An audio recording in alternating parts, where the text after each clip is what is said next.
Сәлем, сіздермен бірге қызықты әңгімеммен бөлісейін. Сіз әрине әзілдеп тұрған шығарсыз. Таңшолпан үлкен көздерімен Есен Пірәліұлына қарады. Ол басын шайқады. Жоқ, әзілдеп тұрған жоқпын. Бірақ саған ойлануға уақыт беремін. Өйткені олардың ұсынысы шынымен ерекше. Тіпті сенің басыңда ненің ассоциация туғызатынын да түсініп тұрмын. Ойлан, бәрін таразылап көр. Ал мен бір аптадан кейін келемін. Таңшолпан оны аптырап аң-таң күйде шығарып салды. Ол қазір ғана естіген нәрселердің бәрі басына сыймай тұрды. Есен Пірәліұлын ол 3 жылдан бері білетін. Оның жанармай құю бекеттері желісі және тағы басқа кәсіптері бар еді. Ал ол сол бекеттердің бірінде еден жуушы болып жұмыс жасайтын еді. Есен Пірәліұлы әрқашан жымиып сәлемдесіп, қызметкерлерімен жақсы сөйлесетін. Жалпы ол жақсы адам еді. Бекеттегі жалақы да жаман емес болатын. Сондықтан да ол жерде жұмыс істеуге ниетті адамдар өте көп еді. Сөйтіп шамамен 2 ай бұрын бірде Таңшолпан тазалауды бітіріп далада отырған. Бос уақытында. Енді тек ауысымның соңына қайта тазалау ғана қалған. Ал ол қазірше еркін. Артқы есіктің қақпасы ашылып, сыртқа Есен Пірәліұлы шықты. Отыруға болады ма? Деді ол. Таңшолпан атып тұрды. Әрине, несіне сұрайсыз? Ал сен неге атып тұрдың? Отыр. Мен адам жемеймін ғой. Бүгін ауа райы жақсы екен. Таңшолпан жымиып орнына отырды. Иә, көктем келе жатқанда ауа райы әрқашан жақсы сияқты болып көрінеді. Өйткені суық пен қар мезі қылады. Мүмкін сен дұрыс айтатын шығарсың. Мен саған көптен бері бір сұрақ қойғым келіп жүр. Неге еден жуушы болып жұмыс істейсің? Мен естідім. Шарипа саған бірнеше рет операторлыққа ауысуды ұсынған ғой. Ол жерде жалақы да көптеу, жұмысы да таза. Әрине, мен де қуанар келсер едім. Бірақ жұмыс кестесіне байланысты болмай тұр. Қызым кішкентай. Ол ауырады. Қашан жағдайы жақсы болса, көршім қарап қалады. Ал асқынып кеткенде жанында өзім болуым керек. Сол себепті көршіммен бірге жұмыс істейміз. Рахмет оған. Әрқашан жағдайыма түсіністікпен қарайды. Қажет болса ауысамыз. Солай екен ғой. Ал қызыңда не бар сонда? Сұрамай-ақ қойыңыз. Дәрігерлердің ешқайсысы нақты айта алмайды. Бір түрлі ұстамалары болады. Тынысы тарылып қалады. Паника басталады да, басқа да көп нәрселер. Ал дәрігерлер қолдарын жайып қана қояды. Айтатындары толыққанды тексеру керек, бірақ ол тегін жасалмайды. Жасөспірімдік кезеңге жеткенше күту керек, сонда мүмкін өзі өтеді, дейді. Әрине бір түрлі дәрігерлер. Жақсы, шыда, бәрі жақсы болады. Таңшолпан алғысын білдірді. Ал кешке ол Есен Пірәліұлының оған сыйақы жазып бергенін білді. Не үшін екендігін айтпады. Жай ғана жазып берді де қойды. Осыдан кейін оны мүлде көрмеді. Бірақ бүгін ол үйіне келді. Таңшолпан шынын айтқанда талып қала жаздады. Алдымен оны көргенде, одан кейін оның не ұсынғанын естігенде. Ал ол болса, сондай бір ұсыныс жасаған еді. Бұл Есен Пірәліұлының ұсынысы болатын. Ал ол не ұсынды дейсің ғой? Ұсынғаны мынау еді. Есен Пірәліұлының ұлы бар. Жасы 30-ға таяп қалған. Сол 30-ның 7 жылы мүгедек арбасында өтті. Жол апатына түсіп, содан бері дәрігерлер қанша тырысса да орнынан тұрғыза алмады. Осы себептен ұзақ уақыт бойы терең күйзеліске түсті. Соңғы кезде әкесінің де өзімен де сөйлескісі келмей қойған. Содан Есен Пірәліұлының басына бір ой келді. Баласын үйлендіру керек. Шын мәнінде. Сонда ғана оның өмір сүргісі келер, күрескісі келер. Әрине, Есен Пірәліұлы бұған сенімді болған жоқ. Бірақ бір рет сынап көруді ұйғарды.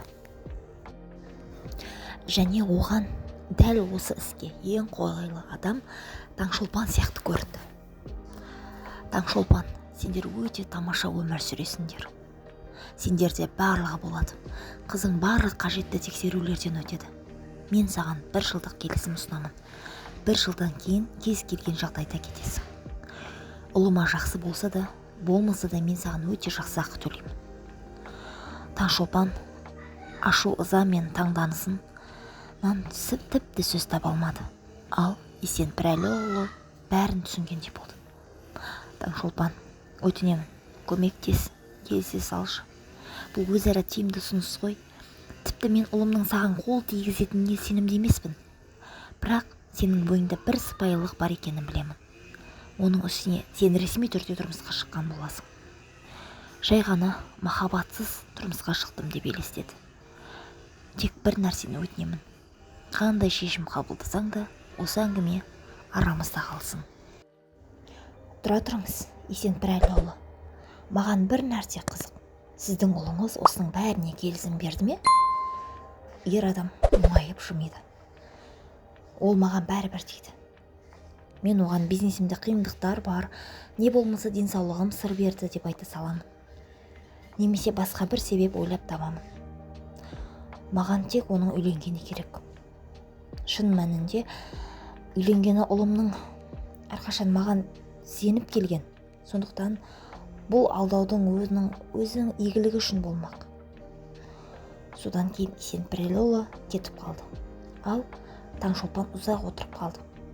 Жүрегінің түбінде ол мұндай ұсынысқа қатты ашуланды. Бірақ оның айтқан тікелей сөздері сәл болса да өткір қырларын жұмсартқандай еді. Егер ойлап қараса, Сәниясы үшін ол не істей алады? Көп нәрсеге бара алады. Ал ол ше? Ол да әке ғой. Ол да өз баласын жақсы көреді. Әлі аузым аяқталмай жатып, кенеттен қоңырау соғылды. Таңшолпан, тез жет. Сәнияда ұстама басталды. Әрі өте қатты. Жүгіріп кел, жедел жәрдем шақырамын. Таңшолпан қақпаға жақындай бергенде, дәрігерлер мінген көлікпен қатар келді. Қайда жүрсіз, анасы? Дәрігер оған қатқыл қарады. Мен жұмыста едім. Бұл жолы ұстама шынымен де ауыр болды. Мүмкін ауруханаға бару керек шығар, деп Таңшолпан абайлап сұрады. Оларға бұрыннан келіп жүрген дәрігер шаршаған үнмен жауап берді. Не пайда? Сіздер өздеріңіз жақсы білесіздер, ол жерде ештеңе істемейді. Тек баланы мазасыздандырып қоясыздар. Сіздерге Астанаға бару керек. Жақсы клиникаға, білікті мамандарға. 40 минуттан кейін дәрігерлер кетіп қалды. Таңшолпан телефонды алып, Есенпірәліұлына қоңырау шалды. Мен келісемін. Сәнияның жағдайы қайтадан нашарлады. Келесі күні олар жолға шықты. Оларды алып кетуге Есенпірәліұлының өзі келді. Жанында жас жігіт бар еді. Таңшолпан, ең керегіңді ғана ал. Қалағанын бәрін сатып аламыз, деді ол. Ол басын изеді. Сәния машинаны қызықтай қарап тұрды. Үлкен екен, деді. Есенпірәліұлы қыздың алдына тізерлеп отырды да, ұнады ма? Өте. Ал алдыңғы орынға отырғың келеді ме? Бәрін көріп отырасың. Шынымен бола ма? Өте қатты қалаймын. Сәния анасына қарады. Ал анасы қатаң үнімен: сені полицейлер көрсе, айыппұл салады, деді. Есенпірәліұлы күліп жіберді де есікті қарашты. Секір, Сәния, біз ол полиция ағайлардың өзіне айыппұл саламыз, деді. Неғұрлым жақындай түскен сайын Таңшолпан соғұрлым қатты мазасыздана бастады. Құдай-ау, мен неге келістім? Әлде ол жерде бір жынды қауіпті адам бар ма? Деп ішінен ойлады. Есенпірәліұлы оның жай күйін байқап: Таңшолпан, уайымдамаңыз, бізде әлі 1 апта бар ғой. Қаласаңыз ойыңызды өзгерте саларсыз. Ал жалпы ұлым жаман жігіт емес, ақылды. Тек бір нәрсе ішінде сынып кеткен. Бірақ бәрін өзіңіз де түсінесіз, деді.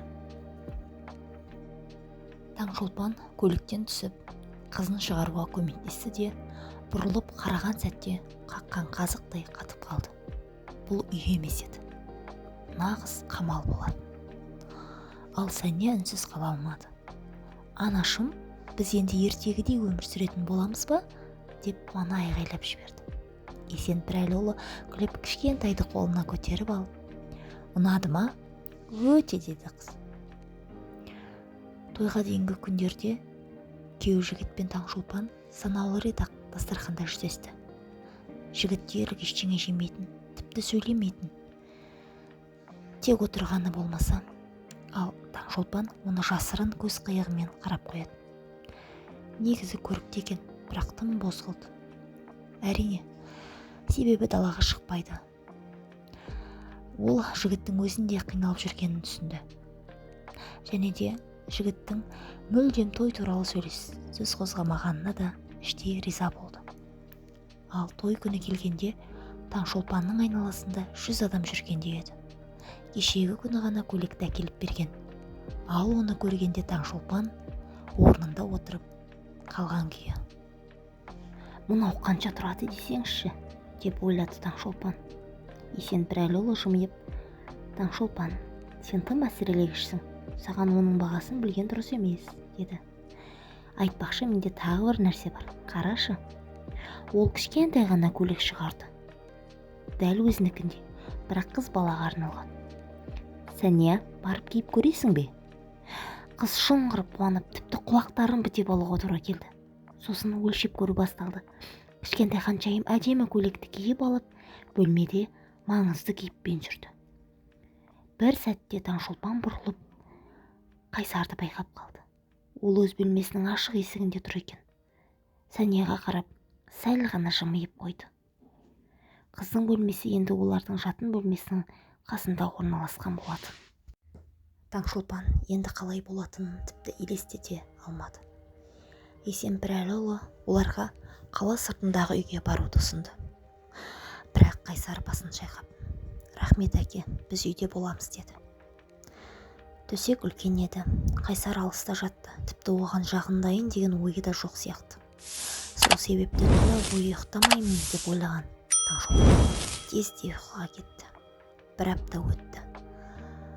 Қайсар мен олар кейде кешкі әңгімелесіп те қоятын болды. Шынында да ол өте ақылды екен, ешқандай әуесқойлық көрсетпеді. Солайша Таңшолпан біртіндеп сабырға келді. Бір түні ол селк етіп оянды. Бір нәрсе болғанын жүрегі сезді. Жүрегі атқақтап соғып тұрды. Қыздың бөлмесіне жүгіріп барған еді, дәл солай болып шықты. Сәнияны ұстамасы қысып жатыр екен. Қайсар, көмектес, жедел жәрдем шақыр, деп айғайлады ол. Ол әлде қашан арбасымен есіктің аузына жетіп үлгеріп, тез телефонды қолына алды. 1 минуттан кейін ұйқылы ояу Есенпірәліұлы жүгіріп келді. Мен Жомартқа хабарласамын, деді ол. Жедел жәрдемдегі дәрігерлер Таңшолпанға мүлде бейтаныс еді. Әлде бұл үйге мүлде басқа дәрігерлер келетіндей. Жедел жәрдеммен келген дәрігерлер Таңшолпанға таныс емес еді.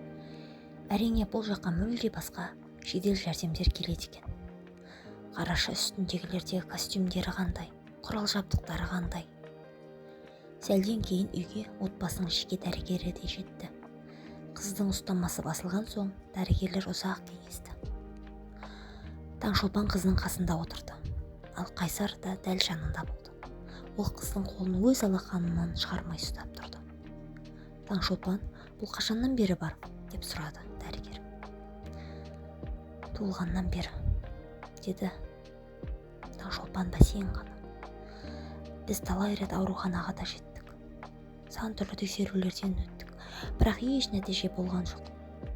Сол себепті де Сәнияның әкесі бізге маған өмір сүруге кедергі жасамаңдар деп кетті.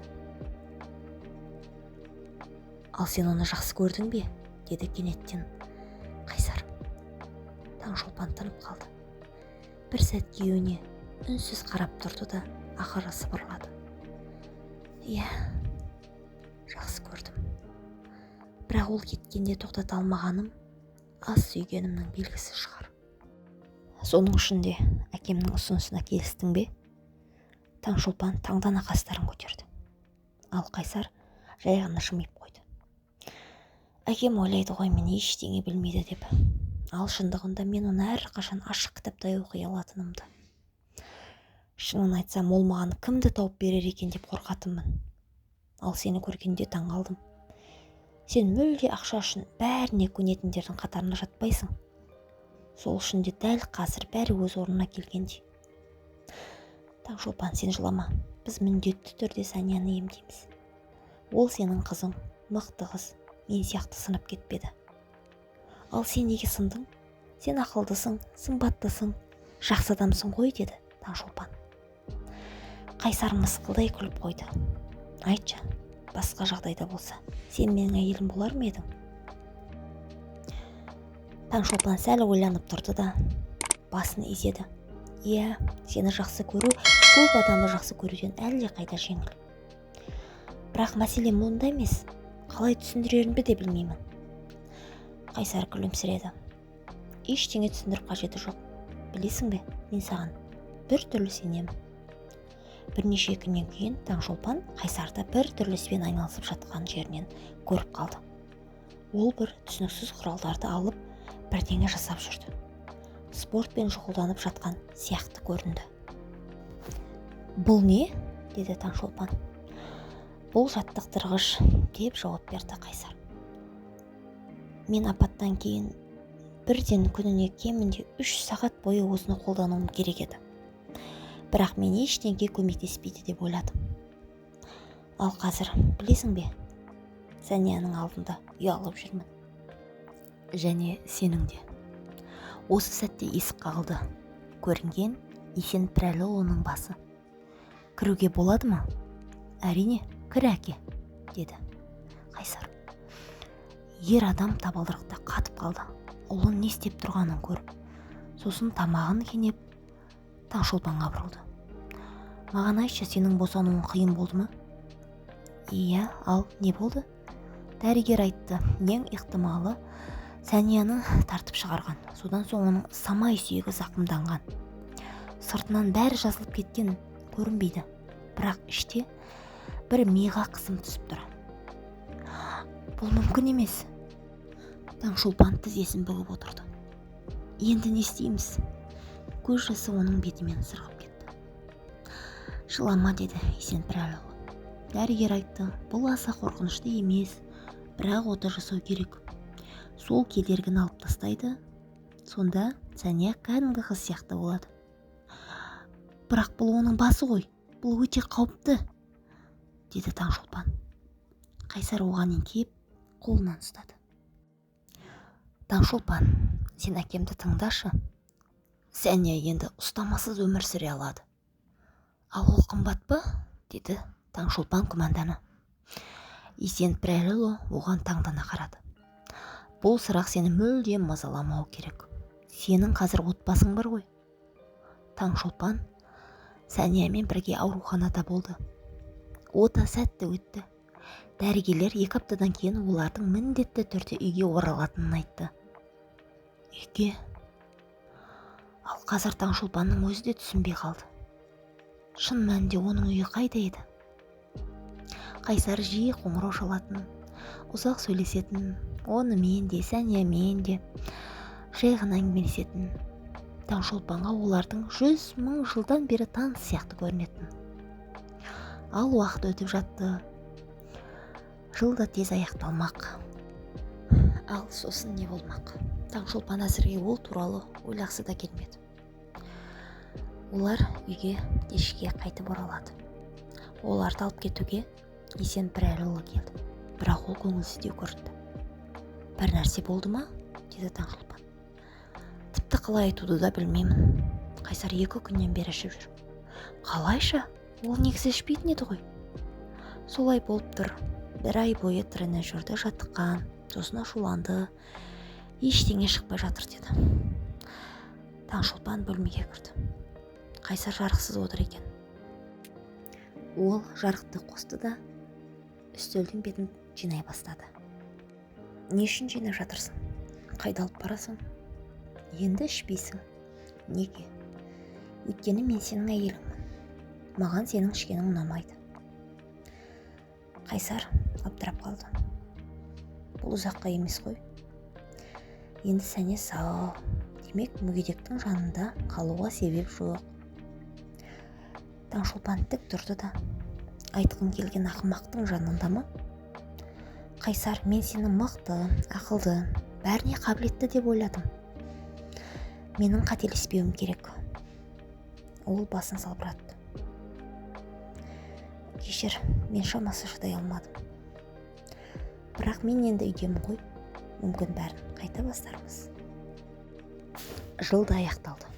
Есенпірәліұлы қатты уайымдап жүрді.